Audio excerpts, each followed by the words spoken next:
everyone, and welcome back to the Roger Reviews channel. And today we'll be taking a look at the Star Wars The Black Series Imperial Stormtrooper from the Mandalorian line. So here in the front of the packaging, you get to see the figure that is included, the accessory, the line that they are from, along with the name of the character. Here on the other side of the box, like I said before, by adding more and more characters, you can create a mural. So there's the artwork from the Mandalorian on his box that we reviewed before, alongside the Stormtroopers artwork, which looks very nice. And right here you get a bigger portrait of the character, name, a bit of information, and the number in which the figure falls into the line. Here's the side of the box, the top, and the bottom. Mostly talking about warnings and things like that. But without further ado, let's get on and open up the box.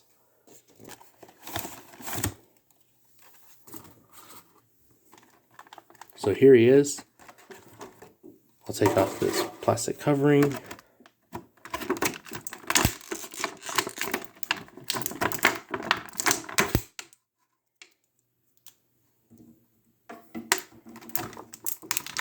And I got out his blaster as well. So here he is out of the box and out of the packaging. And look at that shine. Look at that gloss on that plastic. It is so accurate to the armor that they wear. Very shiny and very nicely done. All of the paint job that is done on this figure is just phenomenal. Look at that. You can see from the lights all that shine that comes off of him. Get to the hands and things like that, and the helmet, there's little grooves and such for the little pieces and things like that. So there, we'll go ahead and review from top to bottom. So here at the head, there is a ball joint. You can see it right there. So it allows a lot of movement. Look at that.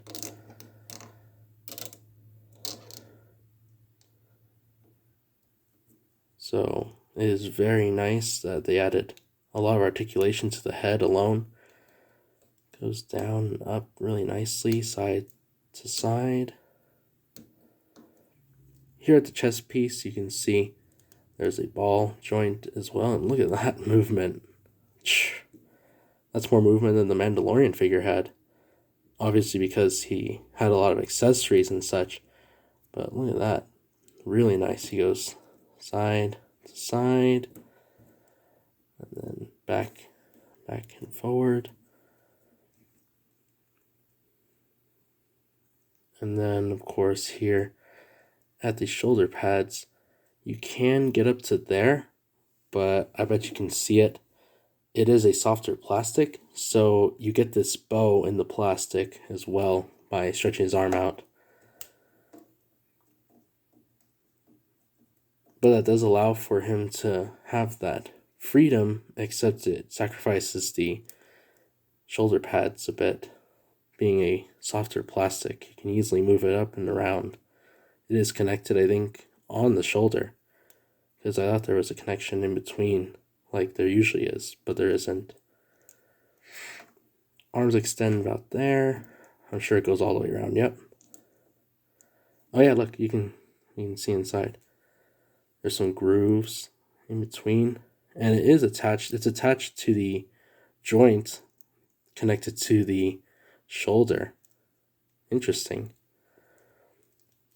There is no swivel to the upper arm, but there is some swivel right here at the elbow.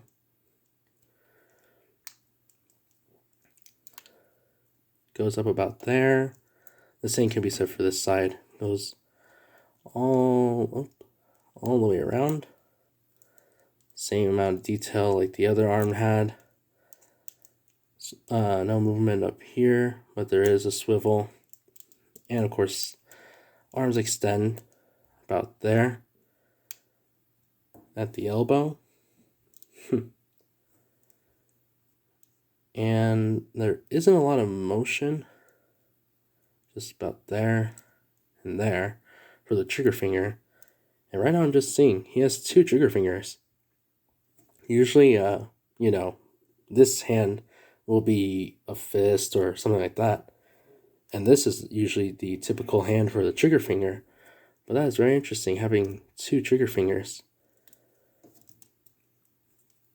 But there's, as far as the arms go. And then down here at the belt and the torso, you can see the legs extend about there.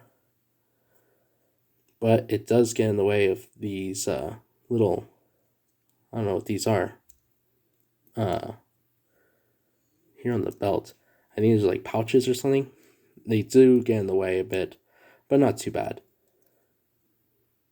Here at the back, this does not come off. This is, I believe, a grenade. In the Clone Wars, I remember they would use this piece. It was a grenade that was attached to the back of the belt. Very interesting, but unfortunately it does not come off. And I'm just seeing right now, there is no black holster like they usually do. It's missing. So yeah, I was just noticing that right now. Because he does come with his blaster, but I guess there is no way to actually store it, which is quite interesting. Legs go back about there. Like I said, forward and back. No swivel in the upper leg area, but there is swivel at the knee for both of them. Where is it? Right there. And there is no double knee, so it only goes about there. And even if there was no way I would get past this harder plastic for the leg. It would get in the way of the armor, so it only goes about there.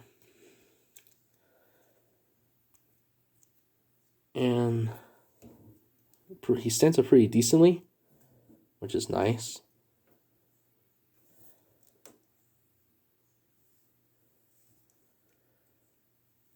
And then here at the feet as well, there is some movement, as you can see. It goes about there, goes up about there, and there is some rocker action going on. You can get those movements in there too in the foot.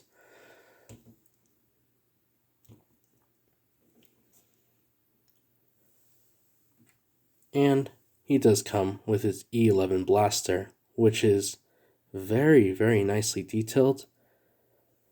Let's see. I didn't realize the magazine was out that much. And it also has this flashlight attachment. It comes with this nice black plastic. No, silver detail or things like that. But overall, it's a nice blaster.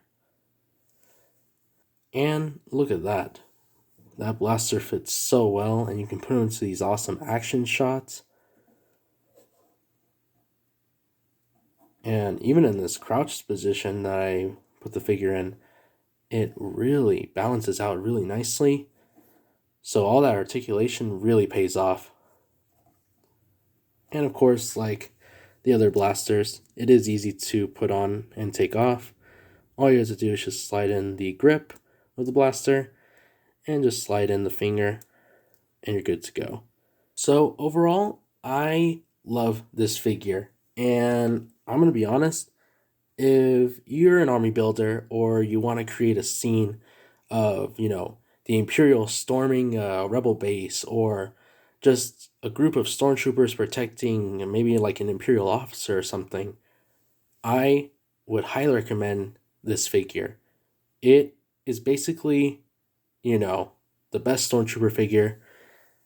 That shine that goes really nice with the rest of his look.